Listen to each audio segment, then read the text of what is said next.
Back for another update here. Make sure. I'm on day 4 of my trip, long distance bike tour, traversing Southern Virginia today.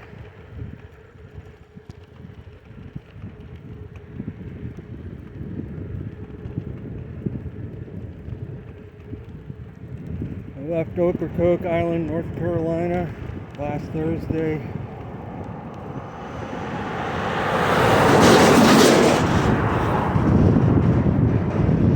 Completed my first state of North Carolina yesterday, crossed the Virginia-North Carolina line. Now today, day 4, traversing Southern Virginia between Emporia and Farmville.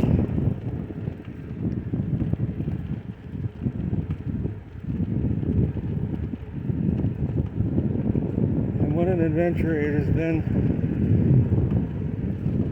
Day 1, got off the ferry in Swan's Quarter, and Google Maps took me up Route 94 and then had me take a left into a wildlife preserve which was full of bears and other wildlife through some very remote dirt roads that traversed this preserve. It also had the red wolf that's been introduced into the area. Did not see any wolves, but I did see 4 bears. 2 of them were huge males.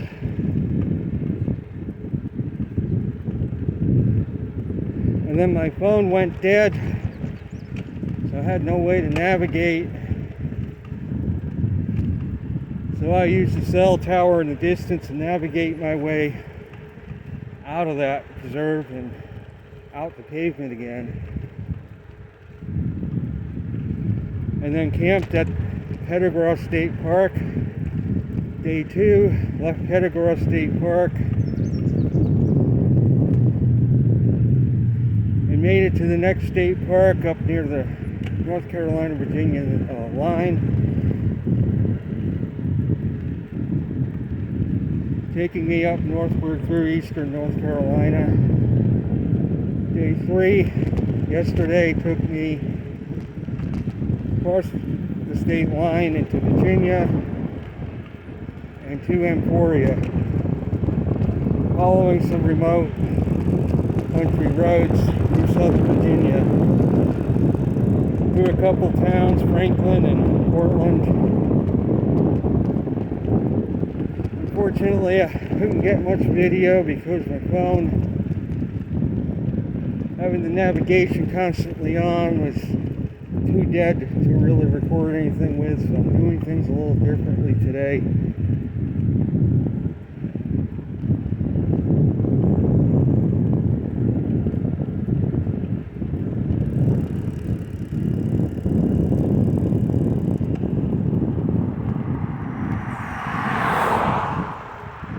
So my target for today is Twin Lakes State Park. I'm going to try to make it to Burkeville. I did get off to a late start. It is a hot day.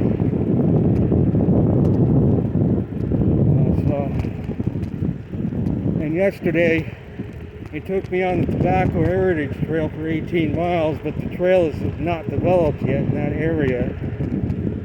So I had to reroute myself onto a parallel roadway, and the trail takes me on, or the route takes me on that Tobacco Heritage Trail again soon, but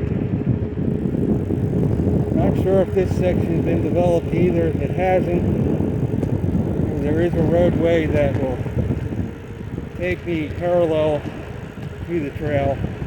If the trail has been developed, I am going to take it.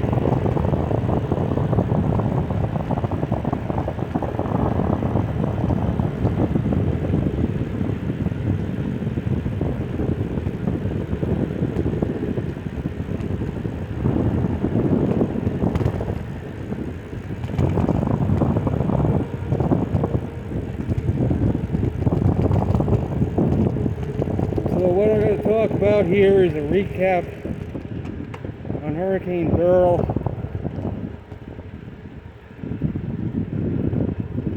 I did say in my last discussion that it would take 1 or 2 hurricanes at most to deplete the heat reserve, what little was put in there from the flares back in May from the sun. I have asserted that the Gulf of Mexico is tapped out of heat, as well as parts of most of the Caribbean, especially after this hurricane moved through, and that the season was going to go dead quiet for a while after this hurricane.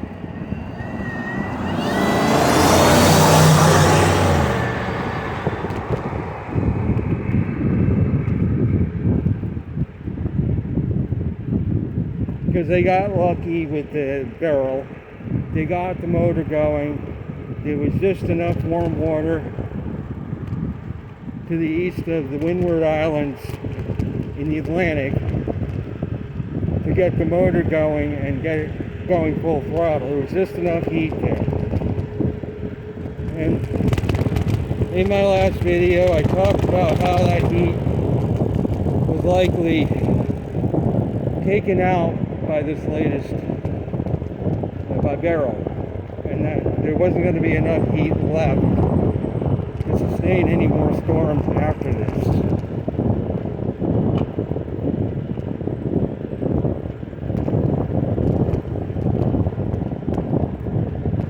And as we look today, we're into the middle of July.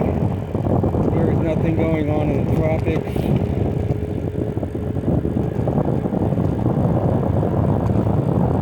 Of course, people make the excuse, well, even in the busiest seasons, there's lulls.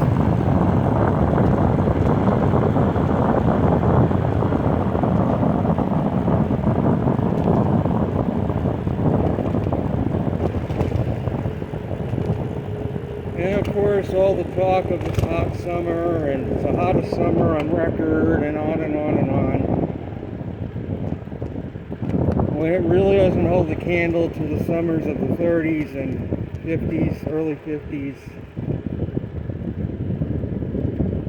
It's been warm this summer. I'm not saying it has not been a hot, warm summer. It has been, but they're making it out a lot worse than it really is.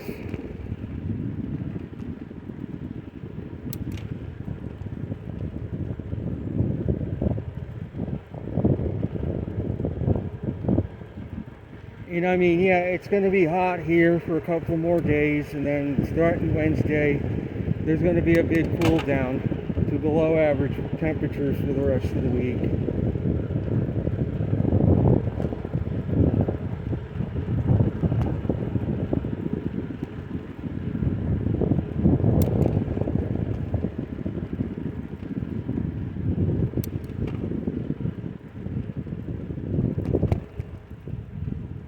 So is this hurricane season going to pick back up again? Is this just a lull in what's going to be a record-breaking active season? As some claim.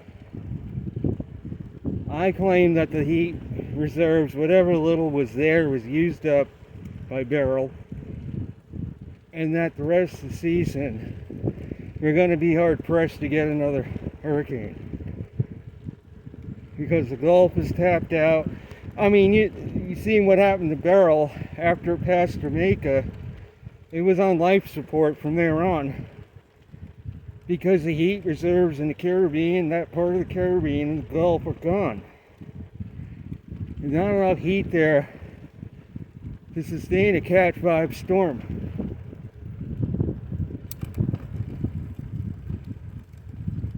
Even with help, which they were desperately trying to revive this storm. Actually, when it moved into the Gulf, it practically totally lost its punch. They were desperately trying to revive it with satellite technology, and finally, when the storm was about to make landfall, the disturbance, they managed to, I looked at the images, they managed to overland, get some convection going over land to get the storm pumped up just enough so that Houston would see something worth writing home about. Normally, tropical systems maintain their convection over the water, not over land. So yeah, that right there speaks volumes. Because there was nothing going on offshore when that system made landfall. All of it was over land.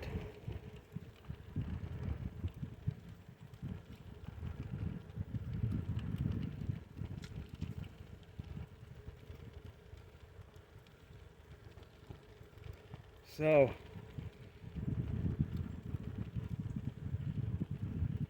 is the rest of this season going to be active? I highly doubt it. And it flies in the face again of what so many people are saying.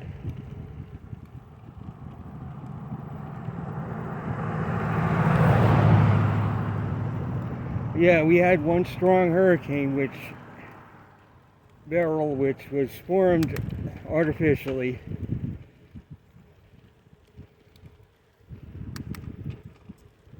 They're still manipulating the MJO to try to stay in the hotter phases for the U.S. this summer. I see it. You look in the zones of 4 and 5. There's a lot of convection going on that does not look natural on the images. Because they're firing it up. And again, this could be part of the reason the Pacific,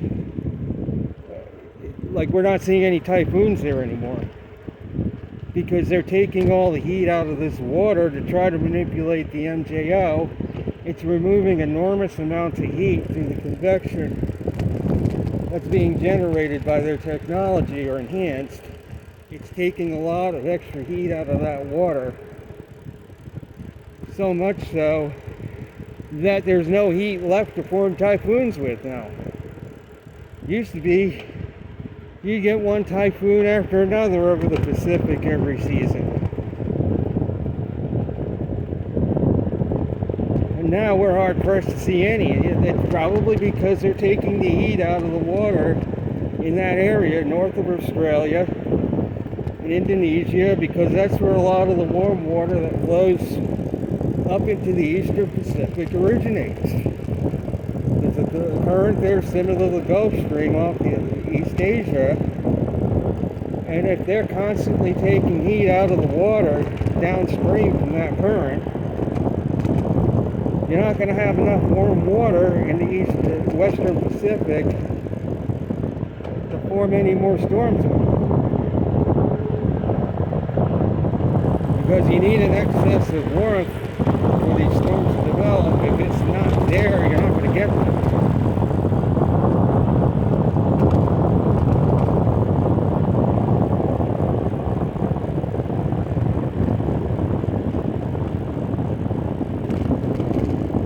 So I feel it's not going to be a very active season.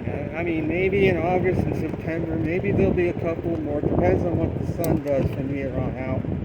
Solar cycle 25, the sunspot number is still over 200, but more importantly, the cosmic ray count has been creeping upward over 6,000 now, which is just 2.5% below normal, below the baseline.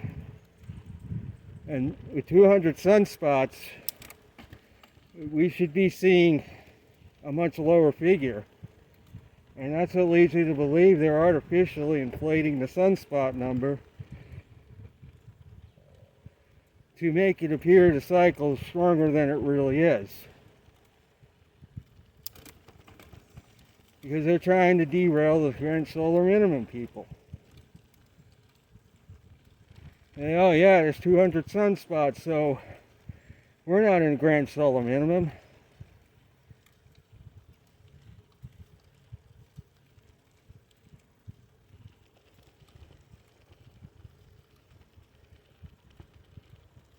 That's going to be it with this discussion.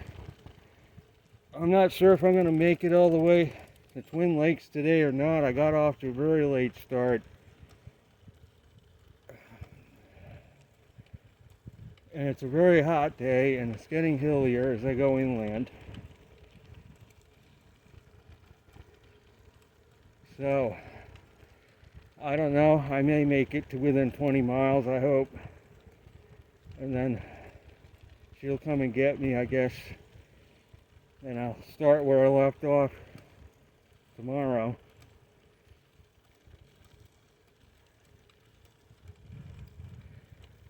I have opted for the Blue Ridge Mountain route. I'm not going to be going C&O.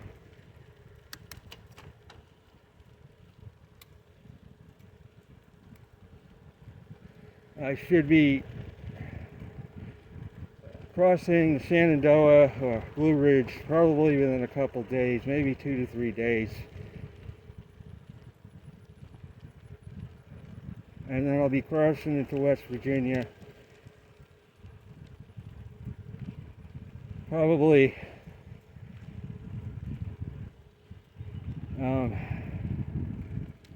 sometime over the weekend, my guess.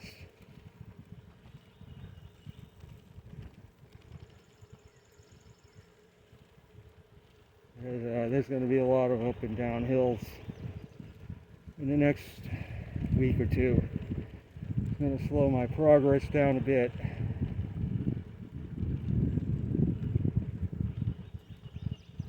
That's going to be it for this discussion. I hope you enjoyed this portion of the ride.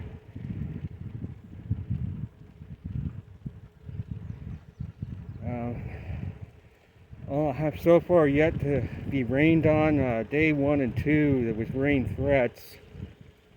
Especially day 2 through eastern North Carolina. At one point, I was literally surrounded by thunderstorms. But I got barely a drop of rain. I mean, there was lightning, thunder crackling overhead. I was surrounded by thunder clouds. And somehow, I did not really get rained on until I was almost at my destination. And then it was just a light rain. Enough to cool things down.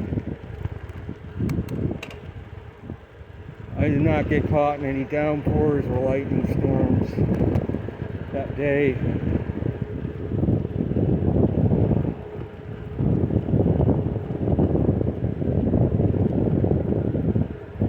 Day 1, the thunderstorms that I pointed out in my video when I left kind of dissipated, and most of it stayed west of me, west of my route. So we didn't really get any rain on day 1 until after I was at the campground. And then the skies opened up in the late evening. We got a pretty good downpour.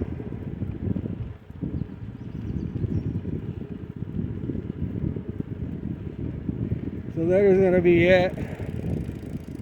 Soon I will be finding out if this part of the Tobacco Heritage Trail is doable or not. If not, I'm going to take 608 instead, and that road pretty much parallels the trail. If it is doable, I'll run it.